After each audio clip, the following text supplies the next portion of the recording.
Question from YouTube. Sharizi, sorry if I'm butchering your name, is asking, I know this is not related to the video, sorry, it's okay. I would have two questions. Recently, I have been getting better at drawing and I am happy whenever I am drawing and I am satisfied, but then, do I need to improve myself so I get satisfied more even though I am already happy? Does being satisfied with yourself is being different from loving yourself who you are? Number two, I feel so confused when I randomly show some emotions like I don't even know why I was happy or sad. Is being like this good or bad? Okay, so let's answer the questions one by one. Number one, you've been getting better at drawing and you're happy whenever you are drawing and you're satisfied. Good. That's good, right? But what's the tendency of the human mind?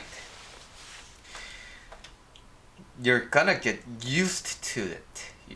Anything, right? Even if it's suffering, if it's happiness, you get used to it. So, if you seek drawing for the pleasure of it, what you are going to eventually learn is that you will get used to the same kind of a satisfaction. And now you will need a bigger hit. Therefore, you will need to draw more, you will try to improve because you are continuously seeking that high, so to speak.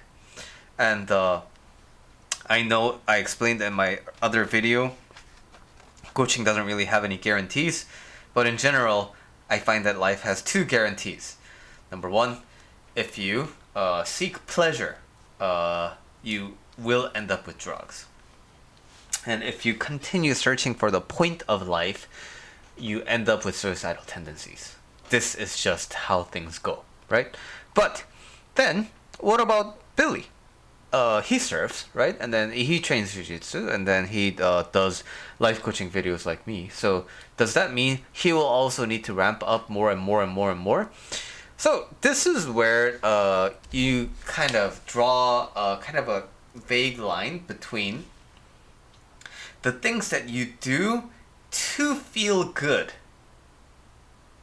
versus the things that you do when you feel good, right?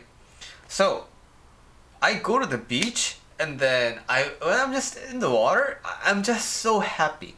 Surfing happens to be a thing that I do when I'm in already a happy state in life. Same with jiu-jitsu. I go on the mat and the mat is like very soft and I have flat feet, so that's always a relief, right? And then I'm wearing my kimono and I'm there with my friends and they all love training with me. I love training with them. I love my teachers and I'm already happy as a person who trains jiu-jitsu. And then jiu-jitsu is something that I do as a side effect of being happy, right?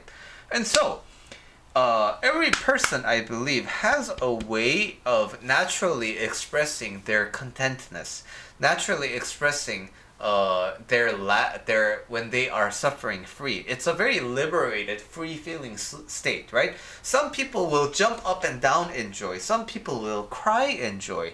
So different emotions, different reactions depending on people, right? So if drawing is something that you do when you are happy, then you are kind of immune to the suffering loop that I talk about because it's not seeking pleasure. But if you are drawing in order to get the sense of accomplishment, if you are drawing in order to be like, oh yeah, I did a good job, or you want other people to validate you, come on, tell me I did a good job, then this is kind of the loop of that suffering, right? So, I think a better kind of a good way for you to further ask this question to yourself is, am I doing this because I am happy, or am I doing this in order to be happy? I think when you know that, I think you can make better follow-up questions around how to proceed. Number two, I feel so confused when I randomly show some emotions. So for this one, right? You're too late, so to speak. So, in judo is a sport where you throw people. Therefore, it's important that you know how to fall safely because people will be throwing you full force. Now, if I'm falling onto the ground and I post my hand like this, boom, wrist broken. Boom, elbow broken. And boom, shoulder broken. So when you don't break fall well,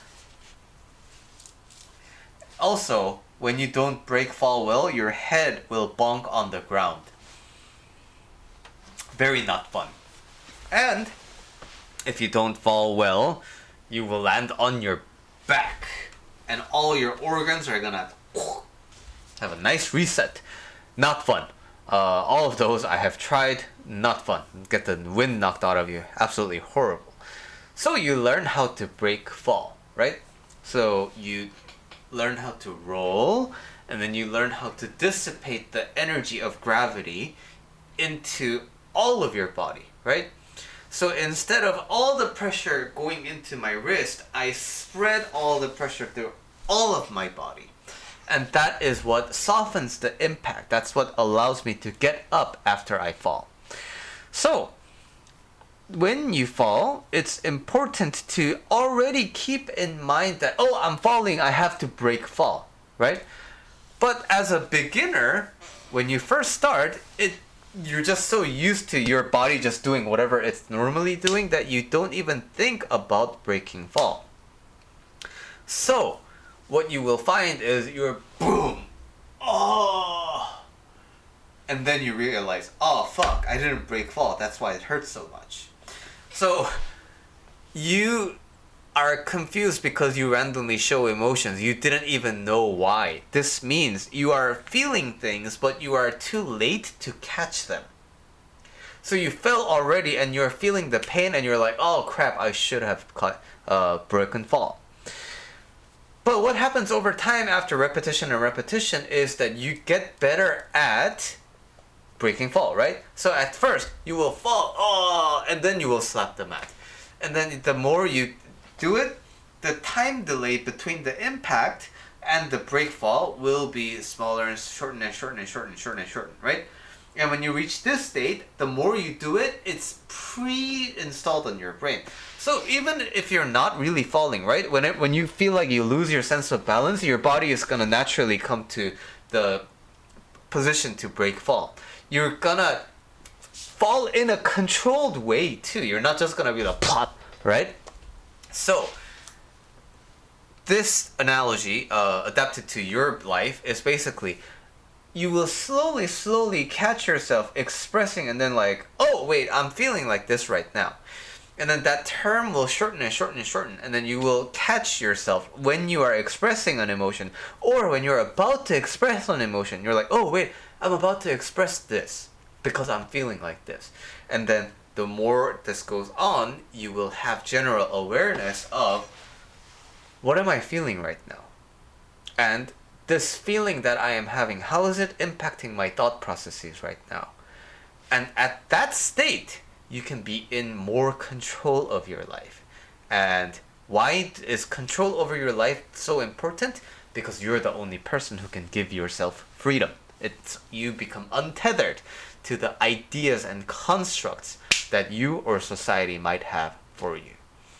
Alright, so that's my answer to your question, and I hope this helps. If it doesn't, let me know and we can discuss further.